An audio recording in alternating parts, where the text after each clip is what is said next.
Every 3 or 4 days, Renaud Dersant stops by the Kai Mayagat tent camp next to the international airport to empty a suggestion box. 70.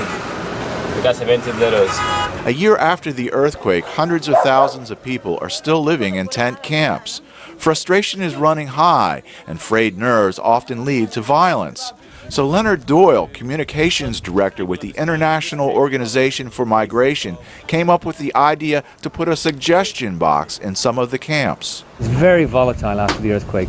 A rumor can flash through a camp, people can get hurt, you could have a riot, the place could get burnt down. So the point was to try and get them reliable information, either have them know what their benefits are, what's coming their way, or what's not coming their way. At first, there were fears the suggestion box would raise expectations too high and create an explosion. They decided to put one in Cité Soleil, the poor slum in Port-au-Prince, as a test. Their fears were quickly dashed. Within a few days, they had 900 letters.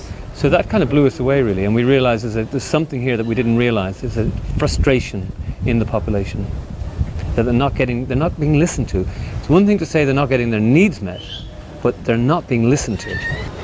These women who just write this letter. Most letters have cell phone numbers on them. IOM staff members send a text message acknowledging they have received the letter. Mr. Doyle says some of the requests have little to do with day-to-day life, such as people saying they're looking for a husband or a wife, or want a visa to the United States. But most deal with very pressing issues like, I need a tent, or I want to send my kids to school. Before the earthquake, 38-year-old Emmanuel Germain worked in construction. He wrote a letter asking for help with employment. Before the earthquake, I had a job, and after the quake, I lost my job. Now I don't have any work, and I don't have any money, and I don't have anything to do all day.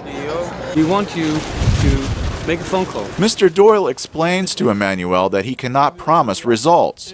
The point is, a line of communication has been opened, hopefully one that will resolve the problem. When you write a letter, we take the letter and we give it to the government. We give it to the UN. We give it to IOM, and they see your problems. The more people who call, the more letters we hear, the more we hear you, the sooner you get the aid you need. The letters are tagged according to need and scanned into a database that is available to other aid and government agencies for action. So it's not just a letter. Mr. Doyle likens it to teaching democratic principles and giving a voice to a segment of Haitian society that has been ignored for a very long time. And the more of you in a community that beat the drum, the more noise you'll make, and the more oil, the more squeaky the wheel, the more oil you're going to get. So it's essentially, it's how democracy works. Mr. Doyle hopes it will also change the way international agencies work by making them more responsive to the needs of the communities they serve. Swicord, VOA News, Washington.